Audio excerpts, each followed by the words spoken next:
You are listening to the Horse Radio Network, part of the Equine Network family. Greetings, everyone. Coach Jen here, and thanks for tuning in to Horse Tip Daily, episode 1479. Today's tip features an excerpt from the monthly Mary Kitzmiller horse training episode on Horses in the Morning, where we investigate the advantages and pitfalls of ponying another horse. Today's episode is brought to you by U.S. Rider, the smart equestrian's source for roadside assistance.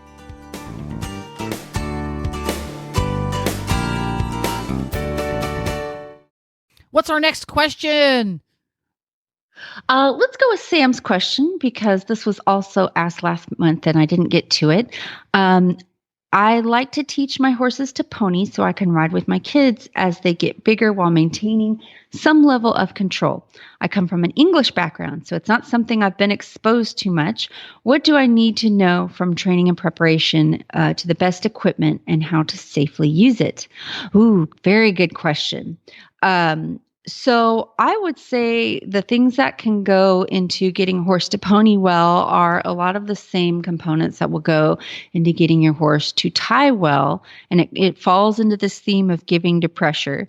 So, with your horse that you're going to pony, I would work on things like that sending exercise I mentioned earlier of if they feel pressure behind their poll, they need to come forward.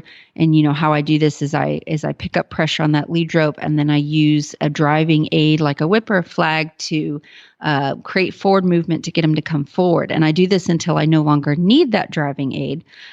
So that's going to help with your leading and your tying, and it can also help prevent your horse from pulling back if they meet resistance. With the horse you're going to do the ponying on, I tend to think of what could go wrong. So with my horse that I'm going to pony, that I'm going to ride while ponying, I will do a lot of desensitization with a lead rope or a lariat. If it's a horse that maybe I'm going to drag things with my lariat rope, so I make sure they can accept that rope all over their body, around their legs. I might even, and be careful doing this, I might even do some work with desensitizing that rope coming up under their tail, because you never know. You can have a colt that you're ponying get really squirrely and run behind you, and that rope get under your horse's tail.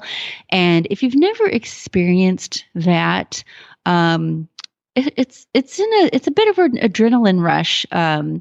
If that horse has never felt anything under his tail like that, it can get pretty Western pretty quick. It goes bad in a hurry, and it stays that way. Need to be.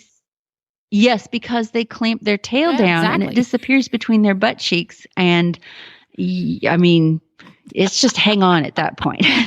And then it's a show, as they say. Yeah, I'll do a lot of taking the rope behind their butt and just kind of gently rubbing it back and forth, which even a broke horse, if they've never felt that can be pretty challenging. So you want to be smart, be careful, do this on the ground, make sure you stay at your horse's shoulder, keep his nose tipped towards you. Don't let him get turned around and, facing you with his butt when you do this kind of stuff. Because I'm always thinking, okay, what if the horse I'm ponying pulls back? What if they run around to the side? What if this isn't as big an issue with English stirrups, but what if that rope gets up under my fender? That can feel very freaky to a horse who's never felt that before. And I've been there. And again, very fun thing to try to get out of. So I make sure that the horse I'm going to pony with is pretty well desensitized to all those things and, has a good attitude with other horses. When I first start ponying, I usually do it in a pretty small area, like a round pen. And instead of just walking off and expecting the horse the other horse to follow alongside me, most of the times it is just as easy as that. But what I like to do, and this might be a little hard to explain, but I will actually use my horse that I'm riding and to yield my pony horse's hindquarters. So this is a little difficult to explain. So what I will do is I'll hold the rope in one hand and walk my horse toward the horse I'm leading, toward their hindquarters, and just kind of go around and around and around and get that horse's hindquarters to free up.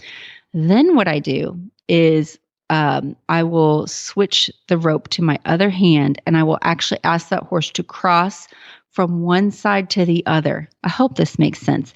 And now my horse that I'm leading is on the other side of the horse I'm riding. And then I will then walk my horse in and yield the hindquarters to the other side. And I just play this little dance where I yield his hindquarters, bring him to the other side, yield his hindquarters, bring him to the other side.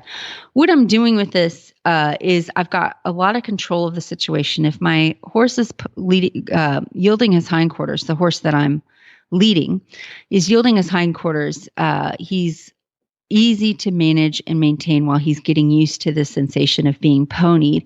And it also just frees up his feet. And then from there, I'll start to walk out on a circle. I like to walk around in a circle because it works great in a brown pen. It's easy to get the horse's feet freed up that way rather than just going straight forward.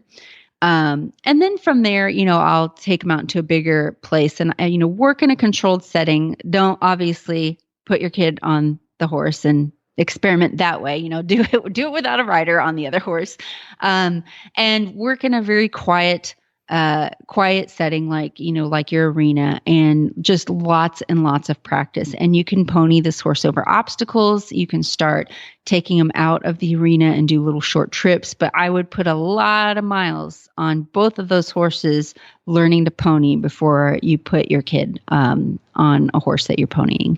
One of the things that I thought of about this, and I did not have this opportunity when I first started ponying horses, is the ponyer versus the ponyee. It gets confusing. Yeah. And if you're not experienced ponying horses, get two horses who get on well. They're familiar with each other.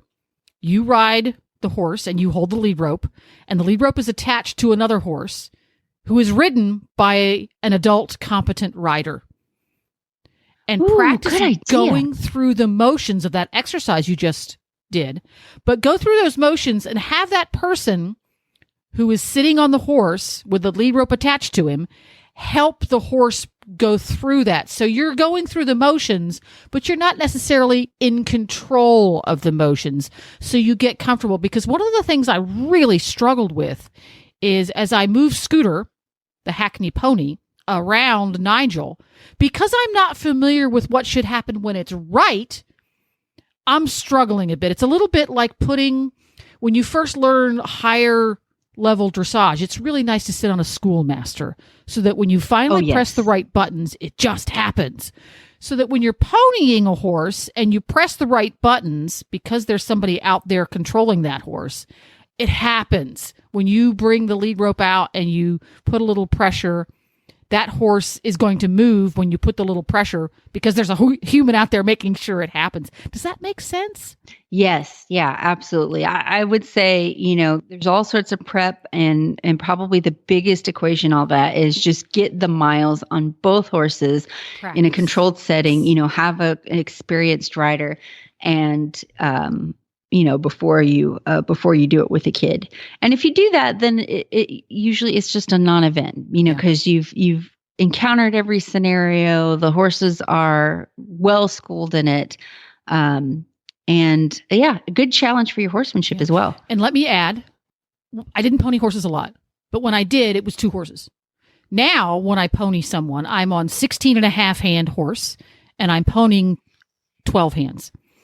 That does add a degree of difficulty when you have a huge size difference like that.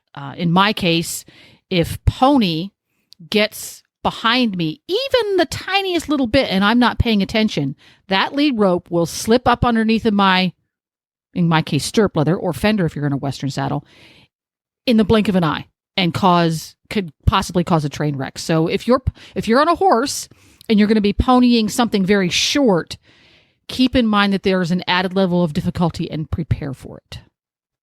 Yeah, do those rope desensitizing exercises with the horse you're going to be riding on the ground first, because, imagine in your head what could happen and then prepare for it. Even under the best circumstances, travel is stressful for horses. We've all been there, stuck on the side of the road in the middle of nowhere. You can make the journey knowing that US Rider is there for you. Get peace of mind on the road with US Rider's nationwide 24/7 roadside assistance coverage for both you and your horse. Join today at usrider.org. Well, there you have it.